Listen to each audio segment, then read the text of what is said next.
Hey, it's Norm from Tested. I'm here at the RPF Showcase in LA. It's a gathering of members of the Replica Prop Forum. They're bringing their projects, their replica props to show off. I'm going to chat with a few of them, including Brad Fyfe here. Brad of the RPF, who organized this event. Yes, I did. And one of your specialties is making replicas of Nike mags from Back to the Future Part 2. Yeah, one of my favorite shoes of all time. And it's kind of been your obsession for a long time, to a point where, well, let's get into the story. Because if someone wants a pair of mags, what can they do? There are two ways of getting them. They can either, well, let me backtrack. There's three ways of getting them. You can get the licensed version from Universal, which are not accurate.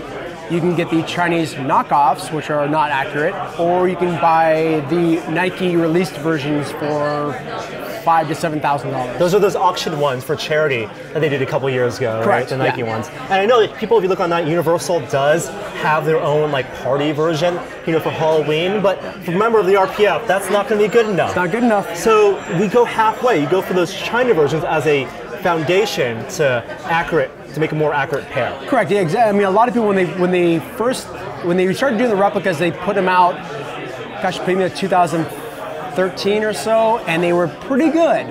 And it seemed like that Universal took that and then kind of ran with it, but didn't do it as accurate as RPF members would like.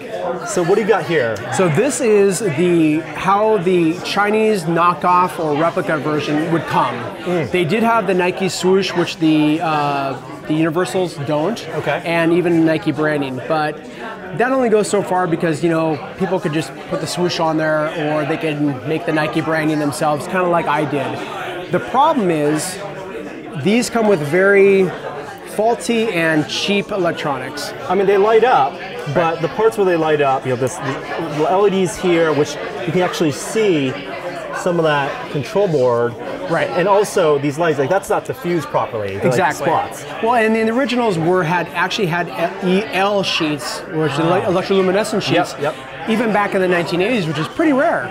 And the LEDs just recently became cheaper, easier to find. You can find the correct versions. So what I did as a lover of this shoe, not necessarily just, you know, I like the prop. I mean, we all knew that it didn't self-lace. We all knew that it was kind of a futuristic version of it. But I took it and kind of ran with it. And the things that stood out to me initially were the toe box was very bulbous, and I needed to slim that because it has a very slimming profile. Yeah. Things like it's supposed to be a sports shoe. Exactly. Yeah. It's supposed to be something that's futuristic and very sporty. Like I did swap out the EL and the LEDs. Now I can turn these on. And you can see. Oh, with the EL, it's like that's how it is in the movie. It's like these pads. Exactly. And when it's darker, it reflects really well off the ground. It's really neat. Along with the LEDs being much more diffused than the way they come on the Chinese versions. I also noticed the Nike lights up. Yes. And it's actually recessed in and flat there. Yeah. So and when you kind of unstrap it, it's just kind of like this magical strap, you know. It lights up, but you know, it really kind of deceives the eye of how it is. And as a kid in 1989, you saw this, and you were like, "Wow, that's just cool." Obviously, they don't have the self-lacing. They're working on that. They're working on it. They're working on it. We'll see what happens. Yeah. No, this is good enough that you actually wear it. Like you can actually wear this as a shoe a lot. Yeah. So I met you at WonderCon, and you were wearing this, and it caught people's eye, but you're also proud of how accurate this is because you have also the Nike ones. Yes. Don't you? Yeah, I was very fortunate to come by the 2011 release version. I didn't get it at the auction, although Nike actually rented some of my Back to the Future props for that event, and I was there at the event and saw the first auction. I did not buy a pair there. I was fortunate, even though, to get a pair of someone who was selling them local, and I bought a pair. Let's take a look at those. Okay. So this is the box it comes in. Yes. Wow. So you've even replicated the box. Yeah. So the Chinese knockoffs do come in a yellow box. It's just a lid version. You can see in here, I'm actually working on a pair. These are kind of like the midline between those and my finished versions of what I take apart. But the real ones come in this very nice case, and it's actually magnetically sealed. And here they are. Oh my goodness. So this is as accurate as you're going to get, because released by Nike. Correct. They were released for auction, and let's compare what those are, because you don't want to wear those to the ones you actually do wear. Now you got that accurate Nike, and again, the taper on the front, really important. That is accurate here, and these also do light up? Yeah, so they even have the switch in the same spot as where I put them. Right, so you relocated the switch from the Chinese knockoffs to the top, they light up, and then you have that same padding. Wow, it's there. It's almost pretty there. close. Now, it's like that's new out of the box, and that's something you've worn. Yeah, I've worn, and they have UV, and these do have more of a UV protection on the rubber that they did. But I mean, over time, these will yellow, and I've seen pairs that have been yellowed. Yeah. So, you know, monsters who wear them. Can't believe it. I know those.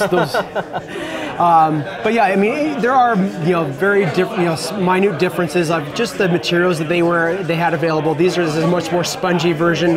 These are very rigid. I did paint this midsoles a little bit lighter, and you can see this cracking over time. But that's just kind of to my own personal preference. Right.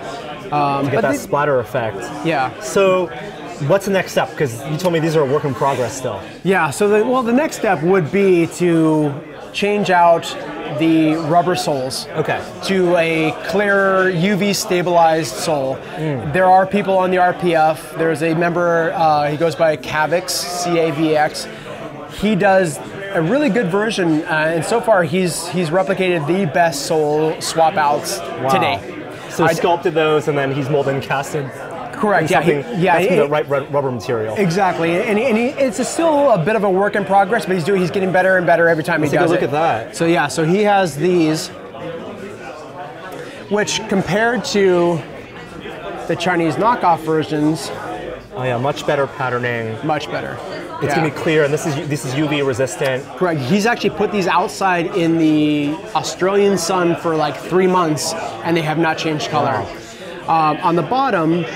Oh, I see. Yeah, so the originals have a pyramid shape, whereas the knockoffs have a grid shape. So you can see they're pretty darn close. Yeah, that's fantastic. Yeah, so he's getting better and better, and it really has come down to now what they call the shore hardness, which is almost like the durometer of like how things will wear over time. This has ripped, and it's still a bit. It's still a little bit. They need to refine that to get it, stretchy enough and durable enough so you can wear it. Right, which is kind of like what everyone is always striving for. It's that next level. Right. Yeah. I love that there's this whole storyline that you have, not only the Chinese knockoffs and the modified ones, but the accurate ones, the real ones, as a foundation to base off for your replicas. Yeah. Thank you so much, Brad. This is so cool. If you want to build their own shoes, they can find you on the RPF and ask you questions. Please, and I also have YouTube tutorials on kind of how to do a lot of the modding. This is so awesome. I want a pair of these. We gotta build. We'll get you a pair, Norm. Awesome. Thanks so much, Brad. Thanks, Norm.